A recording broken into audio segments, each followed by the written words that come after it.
Hello guys, welcome to Eesha YouTube channel. మీకు ఈ video నచ్చితే కనుక ప్లీజ్ ఫ్రెండ్స్ లైక్ చేయండి, షేర్ చేయండి, సబ్స్క్రైబ్ చేయండి, కమెంట్ మాత్రం తప్పకుండా చేయండి. మరిన్ని వీడియోస్ కోసం నా ఛానల్ని సబ్స్క్రైబ్ చేసుకుంటారని అనుకుంటున్నాను. నచ్చితే కనుక సబ్స్క్రైబ్ చేసుకోండి అమ్మా ప్లీజ్.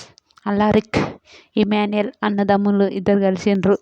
చిన్న తమ్ముడు ఇమాన్యుయల్కి చిన్న తమ్ముడు. ఇమాన్యుయల్కి తమ్ముడు లేడు కాబట్టి ఈడ తమ్ముడు కలిసిండేమో, తమ్ముడు దొరికిండేమో అని అనండి. ఎందుకంటే ఓకే సంజన గారు మమ్మ మమ్మ మమ్మ అని సతాయిస్తుంటాడుగా, అట్లా దొరికిందేమో అనుకోండి. నిజంగా నాకైతే అబ్బా ఇది కదరా బాబు స్టోరీ అంటే, ఇది కదరా బాబు సీజన్ అంటే అని అనిపించేంత పిచ్చెక్కింది. నిజంగా సీజన్ని చూస్తుంటే చాలా బాగా అనిపించింది. చాలా చాలా చాలా బాగా అనిపించింది. ఎందుకు ఈ మాట అంటున్నానంటే, బిగ్ బాస్ హౌస్లో ఇంత ఎమోషనల్స్ ఇవన్నీ అల్లరి వాడు ఉంటాడు కదా, వాళ్ళ వాళ్ళ హస్బెండ్ పిలిచి ఇంత అంటారు. ఈ 10% ఇంకా చాలా ఉంటాయి.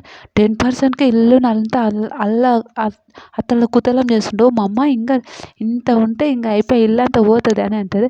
తర్వాత అల్లారికి నువ్వు అని ఎత్తుకొని ఉంటాడు. ఎత్తుకున్నాక నువ్వు మీ అమ్మకు చెప్పు, మీ అమ్మకు చెప్పురా బాబు, నువ్వు ఈయన ఉండరా నాయన, మీ అమ్మను పంపిద్దాము, మీ అమ్మ ఊరికే గొడవ పడుతుంది అయితలేదు మీ అమ్మతో అంటే, మీ అమ్మకి చెప్తావా మీ మమ్మీకి చెప్తావా అంటే ఓకే అని అంటాడు. భలే అనిపిస్తుంది వాడిని చూస్తే. నిజంగా ఎంత బాగా అనిపించింది అంటే, ఓకే అని చెప్తుంటాడు చూడు, ఎంత క్యూట్ అనిపించింది. వీడు ఎంత క్యూట్ రా బాబు బుజ్జోడు అనే ఒక ఒపీనియన్ వచ్చిందండి మాకైతే.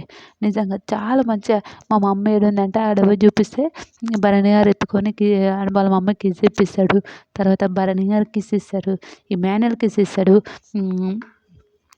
అదేంటంటారు కలిసి డెమాన్కి కిస్ ఇస్తారు, రీతుకి కిస్ ఇస్తాడు. భలే అనిపిస్తాడు వాడు. అందరితో ఎంత క్లోజ్గా నేను ఉంటా, ఈయన వెళ్ళిపోడు పోను పోను అంటారు. భలే అనిపిస్తుంది, సూపర్ అనిపించింది.